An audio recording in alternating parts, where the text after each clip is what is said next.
qué representa cada uno de estos objetos, a qué prácticas, consumos e intereses responden. Intentaremos darnos alguna respuesta a través de las propias piezas elegidas para la muestra y de algunas otras en las que se reflejan la mirada que sobre sí misma tenía la sociedad colonial. Buenos Aires, un espejismo de plata. En 1515, los sobrevivientes de la penosa expedición de Juan Díaz de Solís, quien buscaba un paso hacia el Océano Pacífico y una nueva ruta hacia los grandes tesoros de las Indias Orientales, quedaron varados en las costas del Mar Dulce. En la soledad del destierro y en la desesperación, quisieron entender a través de los lenguaraces de las comunidades indígenas que remontando ese mar se arribaba a la tierra del Rey Blanco, poseedora de una fabulosa sierra plena de metales preciosos. Atrapados en la leyenda, fueron rescatados por los portugueses y el nombre de Mar Dulce ya no volvió a ser pronunciado. A partir de entonces fue el Río de la Plata. En 1536, el adelantado Pedro de Mendoza era comisionado por el propio Carlos V para conquistar y poblar las tierras y provincias que hay en el río de Solís, que llaman de la Plata. Como sabemos, la primera fundación de Buenos Aires terminó en desastre, abatida por el hambre y la represalia de los querandíes. Algunos de los sobrevivientes continuaron río arriba y tras la alianza con los guaraníes carios entre 1537 y 1541 se pudo fundar la Asunción. Desde allí y desde el puerto de los Reyes en el Chaco se programaron las exploraciones de los ríos Pilcomayo y Bermejo, rutas naturales hacia las anheladas sierras. Finalmente, cuando en 1548 un exhausto Domingo Martínez de Irala llegó desde Asunción a las sierras de Potosí, hacía 3 años que otros españoles, expedicionarios del Mar del Sur, conquistadores del Perú y del Rey Blanco, es decir, el Inca, habían fundado la Villa Imperial y comenzado a explorar la reserva de plata más abundante de todo el globo terráqueo.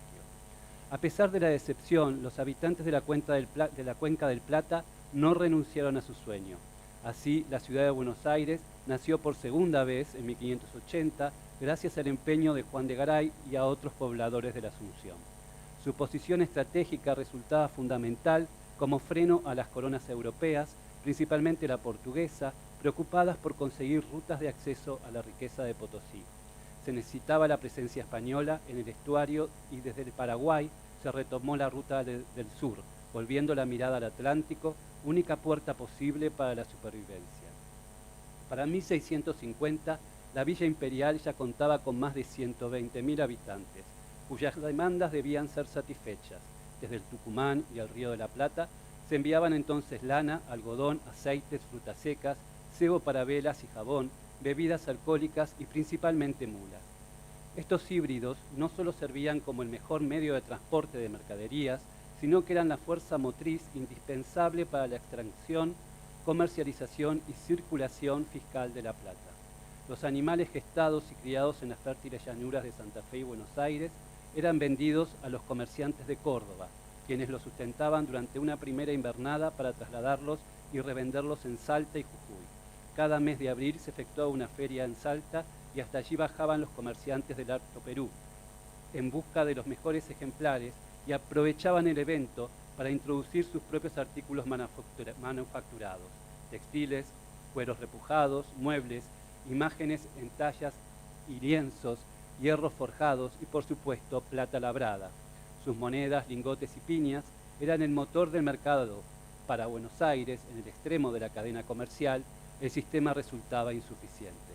Aunque se aplicaron leyes normativas y punitivas que perseguían y condenaban el contrabando en una ciudad aislada, ahogada por el mercantilismo y el monopolio, sin una actividad agrícola significativa y con un río mar que la conectaba con el mundo, la salida ilegal de metálico y de materias primas a cambio de manufacturas fue el único recurso.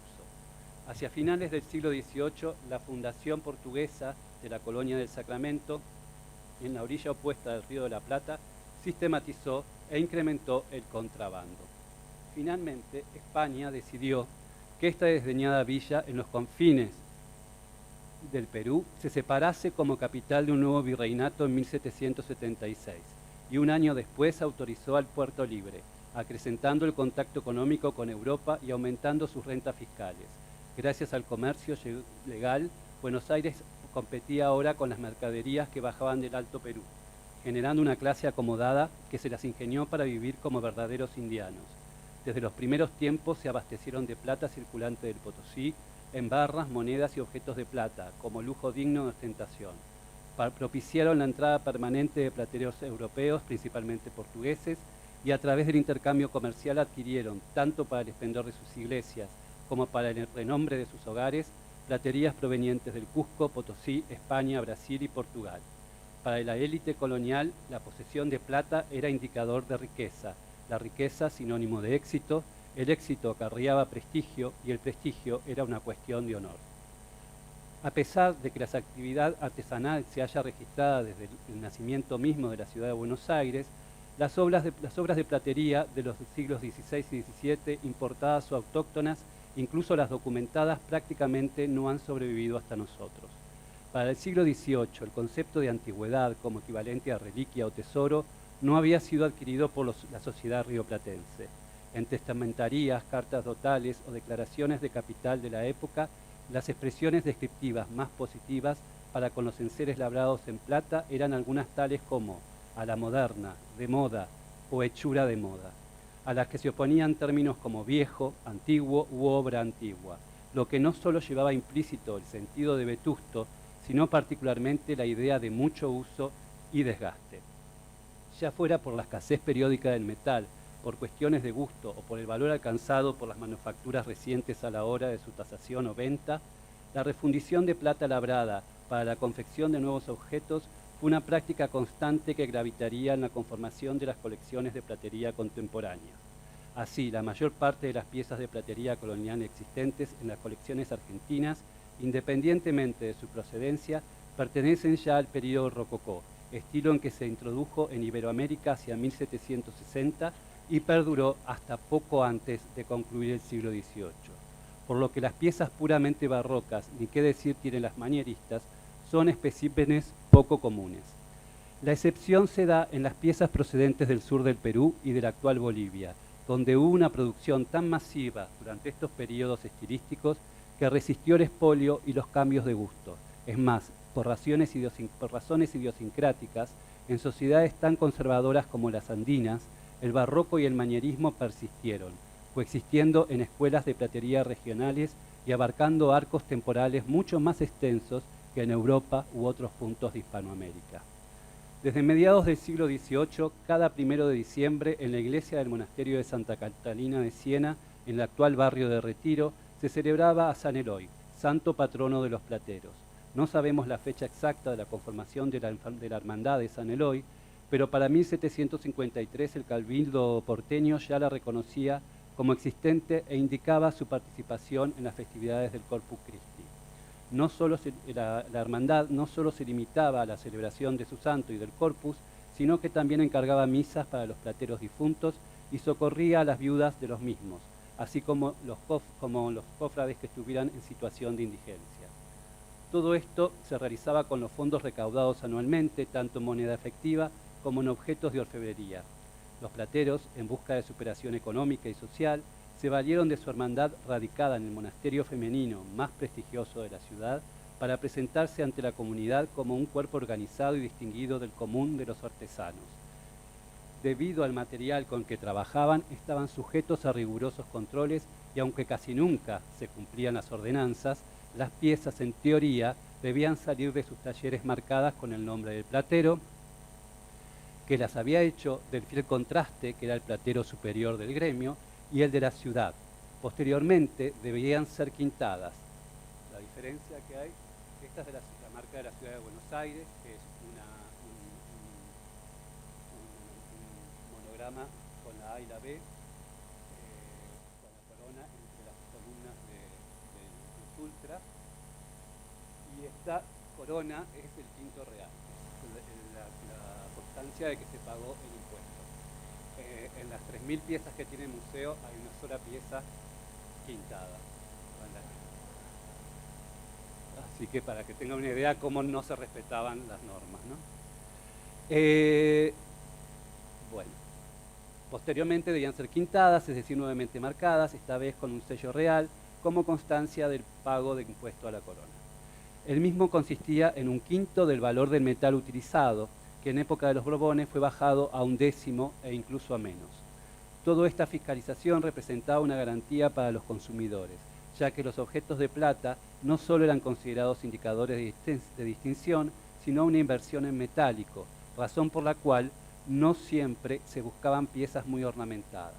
Más allá de los estilos imperantes en el periodo tardocolonial, como la transición del barroco al rococó, el rococó propiamente dicho y el neoclasicismo, la platería virreinal rioplatense se caracterizó por el grosor y el peso de sus piezas, que junto con la sencillez ornamental y el bruñido de las superficies fueron los atributos que la definieron. Acá, bueno, podemos mostrar que aparte del mate estaban los otros consumos de instituciones, el té, el café, pero el principal después del mate era el chocolate. A pesar de que en Buenos Aires, en los Ríos de la Plata era imposible cultivar cacao, llegaba permanentemente cacao desde Venezuela. Y era la bebida después del mate más consumida por los porteños.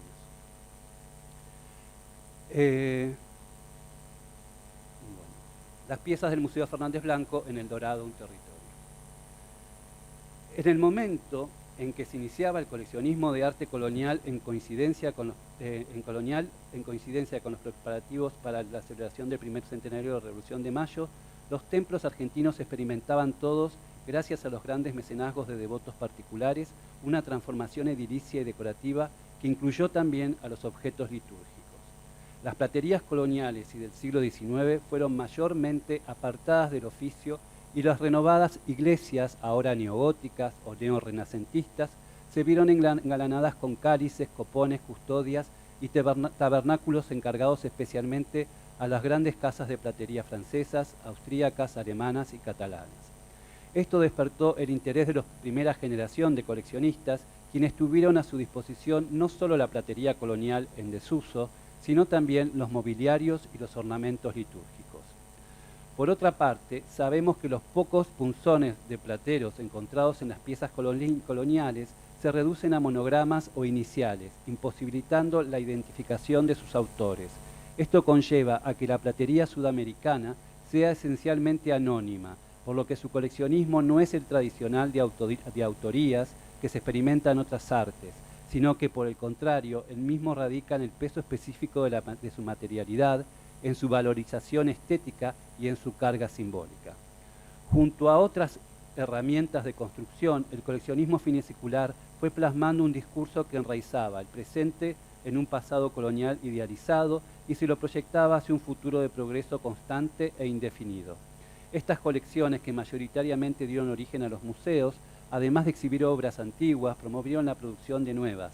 En ellas la platería, aunque vaciada de su carácter utilitario, ocupó un lugar de privilegio. Su valor pasó a ser testimonial, ya que daba cuenta de un tiempo pasado austero, pero elegante y a la vez rico y poderoso. Durante la segunda mitad del siglo XIX, los coleccionistas argentinos se habían caracterizado por acumular acervos de carácter artístico historicistas, que intentaban conjugar la herencia cultural europea con un discurso épico criollista para dar cuenta de los procesos civilizadores. En Buenos Aires brotaron los museos domiciliarios atiborrados de colecciones eclécticas, pinturas originales o copias de los maestros renacentistas y barrocos, grabados alemanes y flamencos, porcelanas y bronces franceses, compartían su espacio con las manifestaciones culturales iberoamericanas, en especial con la platería boliviana y rioplatense. Este era el museo en el domicilio de Andrés Lamas, uno de los primeros coleccionistas uruguayo-argentino, ¿no? Porque había nacido en Uruguay, pero su carrera política también se desempeñó en Buenos Aires y su museo estaba en Buenos Aires. El nacimiento del Museo Isaac Fernández Blanco respondió a este prototipo. La colección fue iniciada por su fundador durante una larga estancia en Europa a través de la adquisición de instrumentos musicales antiguos italianos. Tras su regreso definitivo a Buenos Aires, fue rescatando todo aquello que las familias de élite ya descartaban: abanicos, peinetones, miniaturas, iconografía del siglo XIX. Su afán de colección lo llevó a recorrer muchas veces el vasto territorio del norte argentino para adquirir directamente de los descendientes de encomenderos y conquistadores mobiliario y platerías virreinales. Salta y Bolivia fueron los principales centros de abastecimiento en cuanto a su colección del siglo XVIII. mientras que Buenos Aires y Montevideo cubrieron en gran parte su necesidad de acopio de los objetos de la primera mitad del siglo XIX. A pesar de las vastas colecciones de instrumentos musicales, numismática, uniformes y artes aplicadas europeas, en artículos periodísticos, álbumes y tarjetas postales eran los objetos de plata de los siglos XVIII y XIX los reproducidos una y otra vez.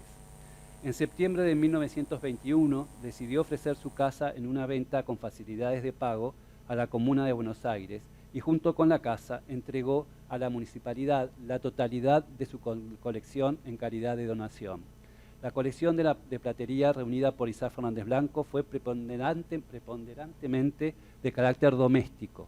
Mates, bombillas, ahumadores, candeleros señoreaban los salones principales de la mansión. Existía un único ámbito dedicado exclusivamente al arte religioso, consistente en un oratorio. En él se exhibían algunas piezas de relevancia como una suntuosa placa ornamental cochabambina en forma de arco de medio punto, una custodia potosina sobredorada y con piedras incrustadas, exvotos y algunos objetos litúrgicos de origen europeo y rioplatense. Entre 1917 y 1920 se sumaron algunas de las piezas más emblemáticas de la colección: el sagrario del monasterio de monjas concepcionistas de La Paz, casa religiosa cerrada por aquellos años, y la lámpara votiva con el escudo de la Orden del Carmelo calzado, única entre las colecciones públicas del mundo por su altura de 2,60 metros, adquirida en Río de Janeiro. Dentro de su colección de piezas domésticas debemos señalar un grupo de cofres, que muchos me preguntaron ya por esto, que resultan absolutamente representativos de la platería y la ebanistería andinas, y que se vinculan a dos productos agrícolas claros exponentes de la riqueza cultural y simbólica de los pueblos prehispánicos, la coca y la yerba mate o ca. Nos referimos a las cajas coqueras yerberas que hacia mediados del siglo XVIII se habían transformado en objetos de distinción. Al iniciarse la conquista, ambas hierbas fueron enfáticamente rechazadas por los europeos por su carácter de estimulante, alterador de los humores corporales y por su uso ritual y religioso.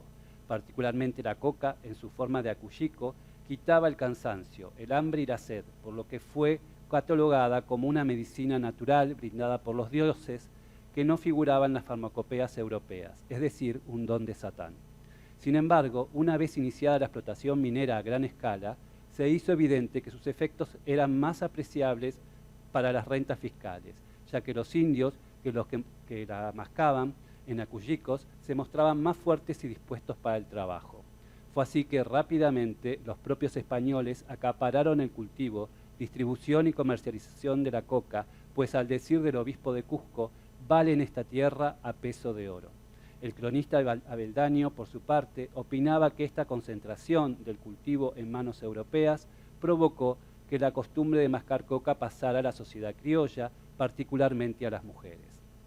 Por su parte, la yerba mate fue domesticada por los jesuitas junto con los guaraníes en las misiones del Paraguay, especializándose en el cultivo de la caaminí, una yerba más refinada y sin palos que tuvo como destinatarios a los estratos más acomodados de la sociedad chilena, desde donde se expandió por vía marítima hacia la corte virreinal en Lima y de allí a las tierras altas del Perú. Fue en todas estas últimas regiones en donde se crearon los utensilios y enseres más sofisticados para su consumo, como el mate, el separador, la bombilla, la pava, etc.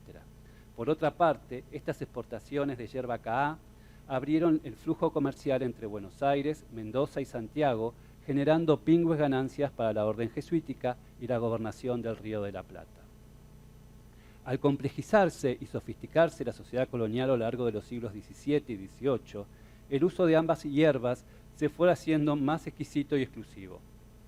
Este fenómeno propició el surgimiento de cofres con llaves para la guarda y conservación de estos productos de alto valor económico y marcadores de distinción social.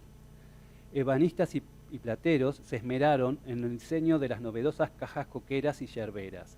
Los primeros impusieron un formato que las caracterizó por mucho tiempo, una caja de plano semicircular de tapa convexa con estrías radiales que imitaban una venera o caparazón de bivalvo.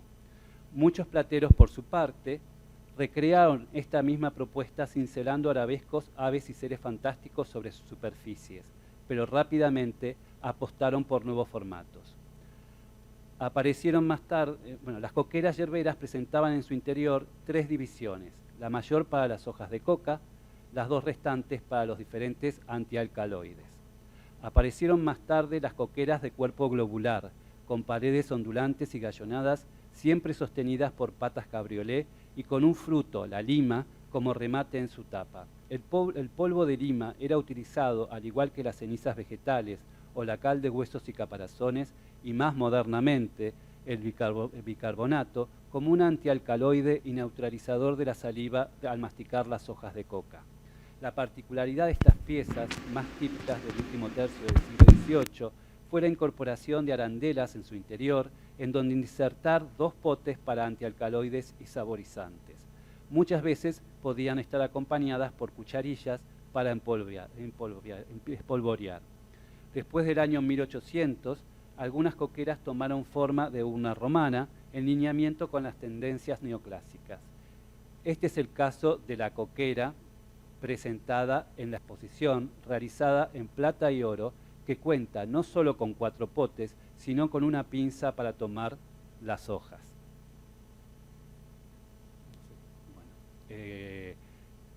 Realmente esta coquera es particular porque las anteriores tenían 2 potes y esta tiene 4. Durante mucho tiempo se creyó que en el Río de la Plata habían sido utilizadas como yerberas, sobre todo en el noroeste, pero también como crismeras, porque se decían que los potes iban los santos óleos para dar el crisma en la unción. Como hemos dicho, los ornamentos religiosos también fueron de interés para el coleccionismo porteño a partir de finales del siglo XIX. A través de las donaciones de Isaac Fernández Blanco, Martín Noel y adquisiciones posteriores, nuestro museo cuenta con la colección pública de estos exquisitos textiles fuera del ámbito eclesiástico más importante del país, con ejemplares procedentes de España, Flandes, Cusco, Potosí, noroeste argentino y Filipinas, y que pertenecieron a iglesias y conventos porteños del interior del país, Perú, Bolivia y Chile. Los ornamentos litúrgicos fueron desde siempre ropajes hechos en telas preciosas con los que se revestían los miembros del clero para los diferentes servicios, ritos y ceremonias. La sacralidad de los mismos se manifestaba a través de los ricos materiales y técnicas con los que eran realizados. Según el tipo de celebración y el tiempo litúrgico en que se desarrollara, se requería de prendas, objetos e insignias de diferentes colores. El blanco era para la Navidad y la Pascua, el morado para Adviento y Cuaresma, y el rojo para las conmemoraciones de la Pasión, como el Domingo de Ramos, el Viernes Santos, así como también para las celebraciones del Espíritu Santo, Pentecostés, y para los santos mártires. El verde, en tanto, era para el tiempo ordinario, el tiempo que va entre Navidad y Cuaresma y entre la Pascua y Adviento. Y el negro,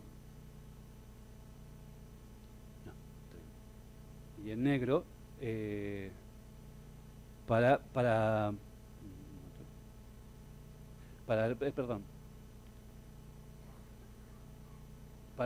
la misa de difuntos. Todos podían ser guarnecidos con hilos de oro y plata, aunque en algún momento se prohibió el dorado para los ornamentos de luto.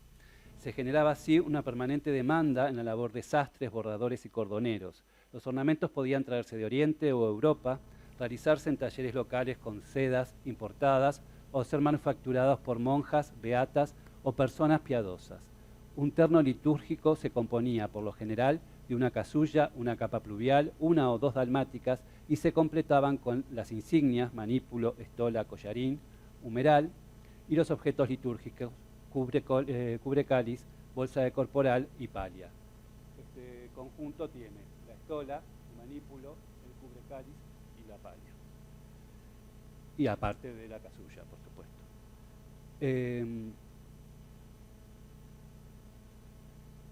De este antiguo terno, expuesto en el Dorado, un territorio que perteneció al convento de Santo Domingo de Buenos Aires, han llegado hasta nuestros días la capa pluvial y una dalmática. La primera es una prenda utilizada por los diferentes miembros de la Iglesia en las procesiones y celebraciones especiales como las bendiciones eucarísticas. En tanto, la segunda es un ornamento exclusivo de los diáconos asistentes sacramentados del sacerdote. Los tonos blanco, amarillo, plateado y dorado son metáforas de la luz, por lo que representan a Dios y a la vez indican que este terno fue usado en tiempos de Pascua y Navidad, así como en Corpus Christi, fiestas de la Virgen y de los santos que no fueron martirizados. También los ternos de color blanco eran los prescriptos para la celebración del bautismo y matrimonios. El movimiento reformista del siglo XVI obligó a la Iglesia romana a reformular la función de las imágenes, por lo que el Concilio de Trento exacerbó la producción y la difusión de las mismas. España fue el mayor soporte de la religiosidad postridentina. Los imagineros peninsulares hallaron en la madera el material óptimo para recrear las más variadas formas anatómicas, los diferentes estados anímicos y espirituales, y a través del recurso de la policromía acentuaron el realismo deseado. Se agregaron materiales complementarios como el vidrio pintado para los ojos, la incrustación de huesos para las heridas, el cristal o el barniz para las lágrimas, y el marfil para los dientes. Estos conjuntos de figuras monumentales y expresivas inspiraban y conmovían a una filigresía ávida de misticismo y redención. El único recurso que se reñía con el naturalismo eran los dorados de los ropajes y los atributos en plata u oro. De igual manera que en los objetos y ornamentos litúrgicos, el dorado se hacía presente en las vestiduras de las imágenes de devoción a través de diferentes técnicas. En el caso de las tallas de bulto completo, fueran estas de altar, en tamaño natural, de mediano formato o bien pequeñas para la devoción privada, la técnica más extendida en la imaginería colonial fue el estofado, como herencia de la imaginería española. Una vez tallada la imagen, si el propio escultor no conocía o no practicaba la técnica, debían intervenir otros dos artesanos, el encarnador y el dorador. El primero se encargaba de encarnar, es decir, pintar la cabeza y las manos y a veces cualquier otra porción de las extremidades o el tronco de la figura que estuviera al descubierto, y el dorador, en tanto, se ocupaba de las vestimentas, que incluían obviamente los hábitos, túnicas y mantos, a veces las tocas, los velos y el calzado. Primero se cubría toda la superficie de yeso para emparejar o alisar cualquier error realizado con la gubia. En segundo término se cubría el yeso con bol, una arcilla rojiza que servía de adherente, sobre la que se aplicaba a pincel las finísimas hojas de pan de oro. Terminado el proceso, se pulía la superficie con una ágata, luego se cubría con el color que correspondía o se quería sobre la prenda representada, para después raer con la punta de un garfio la capa de color, formando dibujos en negativo o simplemente líneas, para que se descubriera el oro que había debajo. Con esto se intentaba imitar los bordados de oro y los brocatos de los ornamentos litúrgicos y de las imágenes de vestir. Así todo, este pequeño San Antonio, procedente de la zona andina, se ha quedado a mitad del proceso de estofado. Si bien se ha pulido el oro con el ágata y se ha llegado a marcar algunas de las líneas o círculos por donde más tarde hubiera tenido que pasar la punta del garfio, jamás llegó a ser pintado. No sabemos si la interrupción de dicho proceso fue por un hecho fortuito o una elección estética. Por su parte, los retablos comenzaron como simples marcos decorativos de los altares, pero se convirtieron con el correr de los siglos en el mecanismo visual más efectivo a la hora de exaltar un culto o veneración expresados a través de una imagen de devoción. Los retablos resultaban entonces artefactos eficaces que ordenaban las devociones al disponerlas en forma de lienzos, relieves o tallas tridimensionales y distribuidas en dos o más cuerpos superpuestos. La lectura jerárquica de los retablos se realizaba de arriba hacia abajo y del centro hacia los laterales. Si esto sucedía en los grandes templos, capillas domésticas y oratorios privados, en las casas de los diferentes estratos sociales o en las celdas conventuales no faltaba el retablo portátil, el nicho o la vitrina de maderas doradas y cristales para contener la imagen del numen protector. El ejemplo del Museo Fernández Blanco en la exposición es parte de la colección de muebles religiosos conformadas por el arquitecto Martín Noel, y en este caso, más allá de su obvia ornamentación rococó, intenta recrear un entorno tridimensional para la imagen que en él se expone a través de un tablero posterior dorado y con incisiones en planos de falsa perspectiva que da sensación de fuga. Como referimos más arriba, los otros elementos brillantes en una imagen de devoción, transmisores tanto del sentido de riqueza como de sobrenaturalidad, además de los ropajes, son los atributos que, a decir de Louis Réau, son las armas parlantes de las imágenes. Con ello se puede distinguir un santo de otro, o por lo menos a qué grupo o subgrupos dentro del santoral romano adscribirlo. Mártires, anacoretas, penitentes, evangelizadores, místicos, doctores de la Iglesia. Es así que, más allá de los nimbos o aureolas que son compartidas por todos los santos, existen otros atributos que son exclusivos de determinados grupos. Por ejemplo, las alas, las cuales no son privativas de ángeles y arcángeles, sino que algunos santos pueden ser también representados con ellas, pues son calificados por la Iglesia como santos seráficos, es decir, que se hallan en lo más alto del empirio, junto con los querubines, tronos y serafines, por haber servido a la obra de Dios de manera superlativa.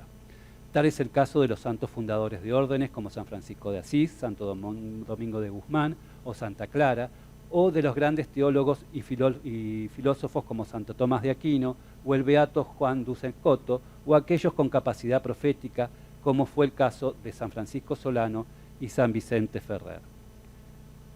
Las alas expuestas en la muestra pertenecieron a una imagen, posiblemente de vestir, de este último santo, que se hallaba en el convento dominico de La Rioja y con un excelente ejemplo del nivel de la platería argentina de mediados del siglo XIX, heredera del prestigio alcanzado por los plateros coloniales, los cuales a través del sistema organizativo y de enseñanza, maestro, oficial, aprendiz, sirvieron de referencia y puente de continuidad con los plateros del periodo republicano. Bueno, para suerte de ustedes, conclusión. Desde el primer instante de la conquista, y esto es un homenaje a nuestros amigos mexicanos, porque esta pintura está hecha por José de la Mota, uno de los tantos pintores novohispanos. Bueno, desde el primer instante de la conquista se consideró a las riquezas naturales del Nuevo Mundo un derecho inalienable de los españoles, procedente de la voluntad divina. Justamente el cuadro representa a Jesús entregando el mundo a través de las manos del Papa a Felipe II, ¿no? Este cuadro está pintado en el siglo XVIII, pero todavía se representaba de esta manera. Los reyes católicos, como la dinastía Habsburgo, que lo sucedió en el gobierno de la peninsular, se concibieron a sí mismos como ejes de la política internacional y como paladines y vicarios de la fe católica, asumiendo el compromiso de combatir el avance turco y de los reinos protestantes en Europa y de sustituir a las civilizaciones paganas de Asia y América por reinos cristianos a través de la evangelización. Este último objetivo quedó más claro aún cuando laicos y religiosos se convencieron de haber recuperado la ruta al paraíso terrenal ante la exuberancia y grandiosidad de la naturaleza americana. La prodigalidad en alimentos, ríos, bosques, climas templados, minerales y piedras preciosas eran evidencia que el Edén, del cual habían sido expulsados Adán y Eva, se hallaba en el corazón del continente, y según el historiador Antonio de León Pinelo, en él nacían el Magdalena, el Orinoco, el Amazonas y el Río de la Plata. A partir de convicciones como estas, toda quimera en América dejaba de ser imposible. Llegados al Perú, se encontraron que, desde comienzos del siglo XV, los señores del Valle del Cusco habían comenzado a expandir su dominio, unificando la mayor parte de los pueblos andinos. A la hora de la conformación del Estado Inca o Tahuantinsuyo, el oro había ocupado una posición primordial, pues sus características físicas, explotación, circulación y acopio se hallaban directamente ligados a la religión, la cual fue utilizada como una herramienta de integración política y legitimadora de las nuevas relaciones sociales entre los incas, sus aliados y los pueblos dominados. Según el nuevo orden, se reconocía a las divinidades del panteón preexistente, pero el Estado se encontraba bajo la protección de Inti, representado por el sol, el cual se manifestaba bajo una gama de diferentes aspectos, como por ejemplo el oro. Este mineral era considerado el producto del sudor o del llanto del rastro rey, así como la plata, según la misma cosmogonía, era consecuencia de las lágrimas de la luna. Ambas metales representaban la fecundidad cósmica y su uso se veía limitado a los grupos sociales vinculados con las divinidades celestiales, es decir, los curacas, los sacerdotes y principalmente la panaca o familia extensa del Inca.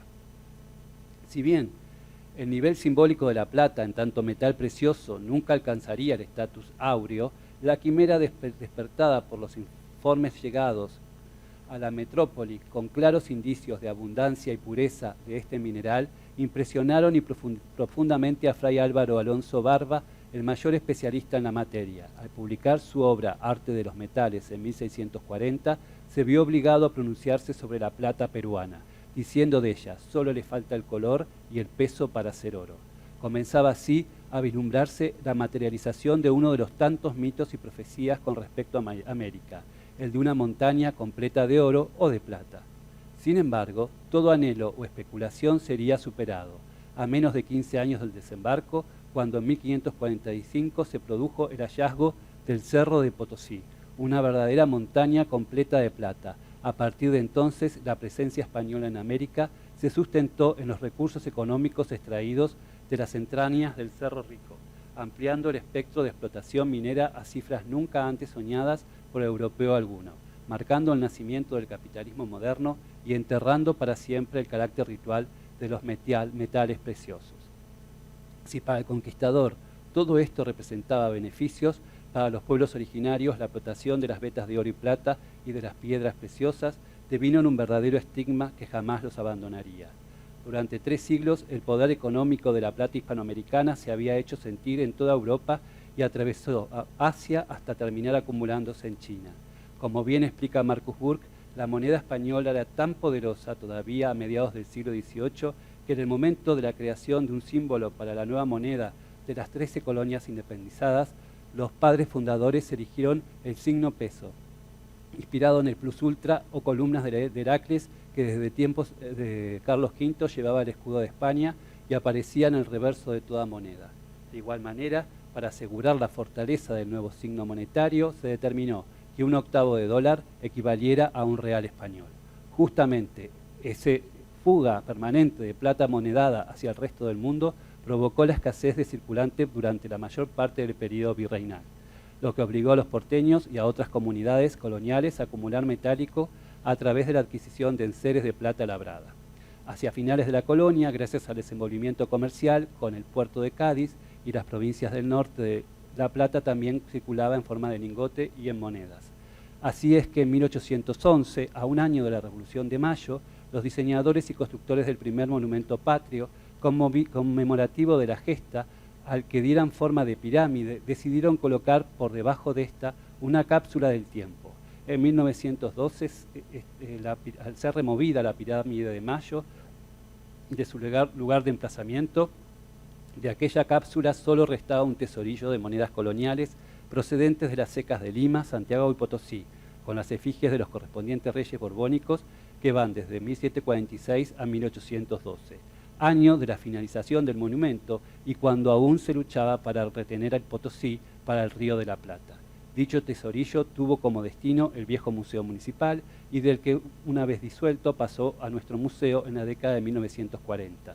Y hoy se exhibe dentro de la muestra El Dorado, un territorio, como un mensaje directo de aquella era de sueños cumplidos y rotos, quimeras inalcanzables o hechas realidad, grandes hallazgos, triunfos, abusos y saqueos que todo el oro y la plata extraídos de América ya no podrán pagar. Muchas gracias.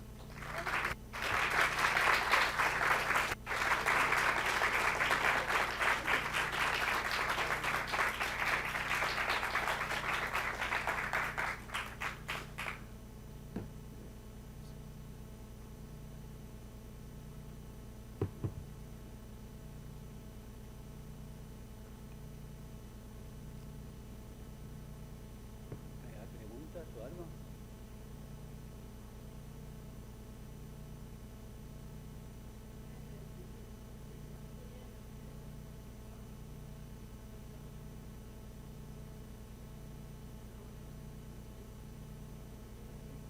Bueno, muchas gracias.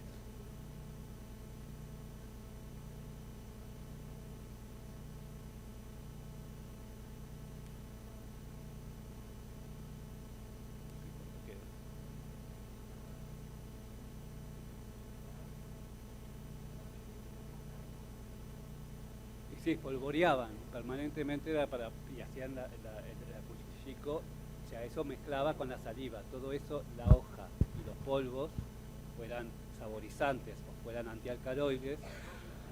Acá quieren hacer una pregunta. Se tomaba la cuchicol con la saliva, lo hacía ácido y eso provocaba el cambio de humor. Y también porque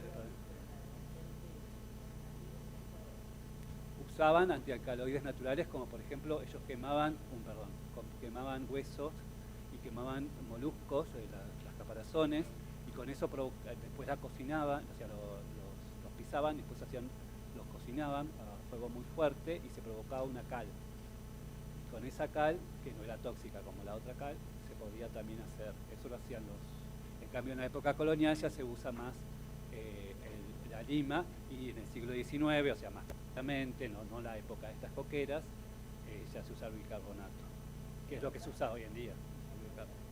Sí, claro. Acá...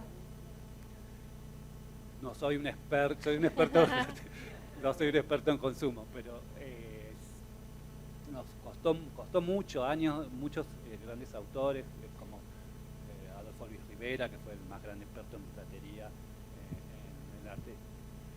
Costó mucho esta clasificación de para qué servían, porque aparecían en las colecciones rioplatenses, en su mayoría, y decían, no, pero en Perú no hay, hasta que empezaron a aparecer en casas privadas, que hay un montón, o sea, es una costumbre andina que se transforma en el Río de la Plata.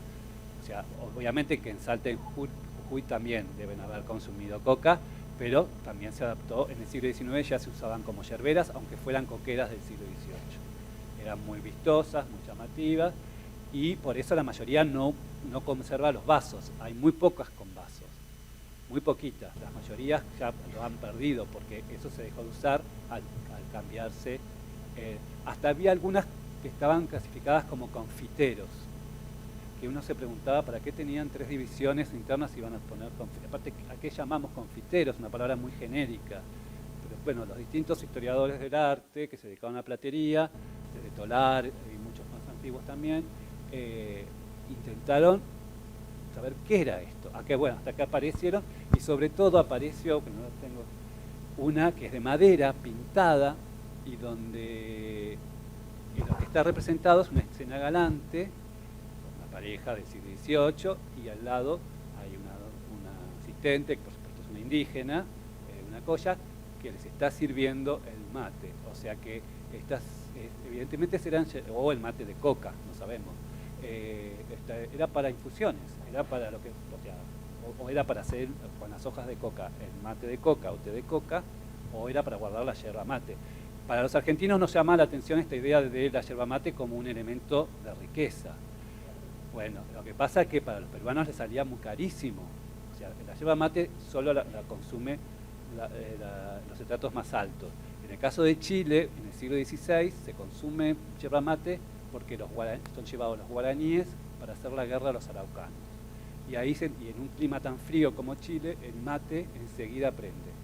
Pero es como de indígenas, de mestizos, recién en el siglo XVII, con la nueva yerba que crean los jesuitas y los guaraníes en las misiones, ahí la clase chilena, el estrato superior chileno, empieza a consumir el mate, primero en bernegales, que son como cuencos de plata, y cuando la yerba mate llega a Lima, se crea el mate que conocemos hoy, que primero eran redonditos chiquitos, como unas pequeñas tacitas, que se enganchaban en mancerinas, que los mexicanos usan para tomar el chocolate, ese sistema, porque también lo hacían los limeños. Y de esa mancerina derivan el mate, y aparece el mate con patas en Bolivia. Y de ahí después pasa a la Pampa, y acá lo que nace es el mate de pie de campana, de pie de cáliz, que es el típico mate rioplatense. ¿Cómo se conecta la coca con la minería? O sea, los mineros primero tenían una vida muy corta, menos de 30 años, y la forma de poder seguir buscando plata, oro, minerales, ¿no? Y seguir sus largos caminos internos de la montaña, era justamente con la coca, porque la coca, entre todos los beneficios que tiene realmente quitan mareos y demás, como usted muy bien explicó, al sacar el hambre y al sacar las necesidades, esta gente tenía que pasar muchísimas horas dentro de las minas. Entonces era solamente contar cómo todo se une y todo de alguna forma... Sí, por eso se centraliza la producción en manos de españoles. Exacto. Al principio, antes que los españoles se dieran cuenta de eso, la producción de coca la manejaban las mujeres, porque eso es un dato muy interesante. En el mundo prehispánico, obviamente en los Andes, está dividido el universo, el cosmos está dividido en lo femenino y en lo masculino. Y la coca, la planta de coca, el arbusto, es una representación de la mujer, se la considera parte de la mujer. Entonces, las mujeres eran las que administraban la coca. Ellas en general no consumían más que para los ritos sagrados, para por ejemplo subir a un monte para hacer algún sacrificio, pero no diariamente, sino que eran las que daban al hombre la coca, que era como ofrecerse ellas mismas. Por eso en la imagen que vimos de Huamampoma teníamos los que hacían el rito, entregando al ídolo la coca, y al lado había una pareja. Y lo que dice Huamampoma dice que es una especie de funcionario inca adquiriendo coca, porque es una mujer la que se lo ofrece. Y se la consideraba sensual la coca, porque era como la sensualidad femenina, como que las mujeres seducían a través de entregar coca a los hombres, que en realidad lo que estaban dando era algo medicinal que les servía para la producción, para la resistencia, para muchas cosas. Pero, claro, y por eso se la consideraba como un don femenino. Eso antes de los españoles. Sí, tengo una pregunta. Gracias por la conferencia, me fascinó. Bueno, y gracias. me dio mucho gusto ver al final esta maravillosa pintura que resume más o menos toda una historia de extracción de la plata, etcétera. Y yo quisiera que si nos podíamos platicar un poquito más sobre la iconografía metalúrgica de esta pieza, porque parece que el mundo es un mundo de plata. Y la montaña, bueno, por supuesto se ha convertido en la Virgen de Potosí, pero parece que toda referencia tiene algo que ver con oro, y oro en el sol y la luna, plata Claro, abajo, etcétera. Las lágrimas del sol, las lágrimas de la luna generan las vetas de oro y plata. Tanto esto obviamente es una leyenda prehispánica, donde se concebía, la palabra colla significa reina, pero colla también es mina, es lo que el sol fecunda en la tierra. Entonces, las vetas son, y las minas son la colla, y colla también es el agujero que se hace para sembrar el maíz y la papa. Entonces, tiene que ver con la alimentación.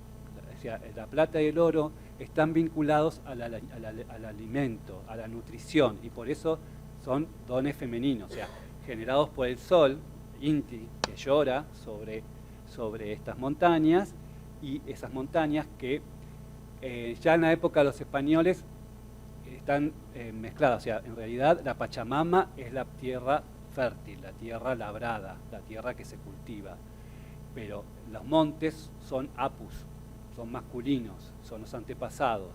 Sin embargo, a partir de la conquista española hay como una simbiosis entre el Apu y la Pachamama, porque la montaña también es tierra.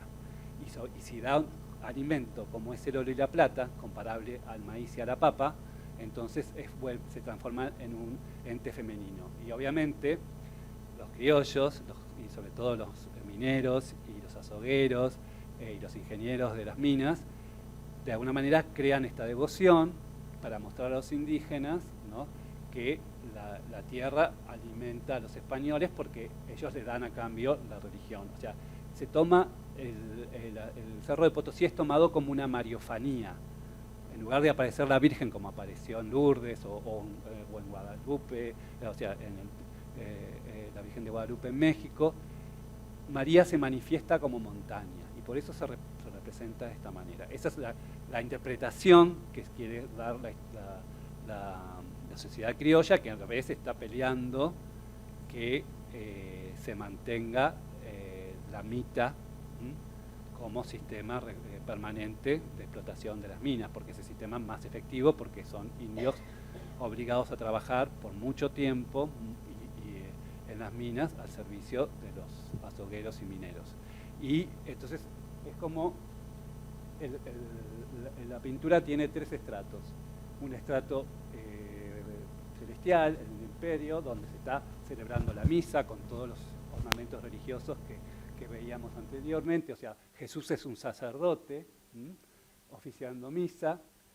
El monte, el Potosí, es el registro histórico, porque aparece Huayna Cápac, que es el inca que cuando conquista Potosí, escucha teóricamente una voz que le dice que no puede explotar este cerro, sacar la plata de aquí, que la tiene que guardar por otros que van a ser superior a él y que van a llegar más tarde.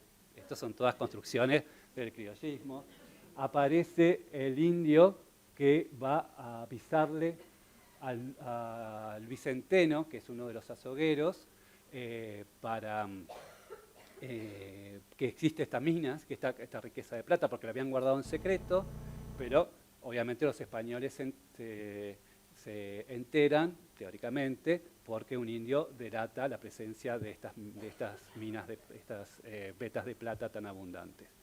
Y la parte de abajo es lo que Esquenone llamó autoridad categórica, porque es el Papa, Pablo V creo que es el que determinó que los indios tienen alma y que podían tomar la fe, pero a la vez, al hacer eso, son plausibles de ser condenados por idolatría y ser perseguidos por la Inquisición. Y Carlos V, que es el que hace de Potosí una villa imperial. Y le está obviamente entregando la riqueza del mundo, el dominio del mundo a Carlos V, que es un poco parecido a lo que veíamos recién del cuadro mexicano, que es Cristo, que le está dando también la esfera del mundo a Felipe II.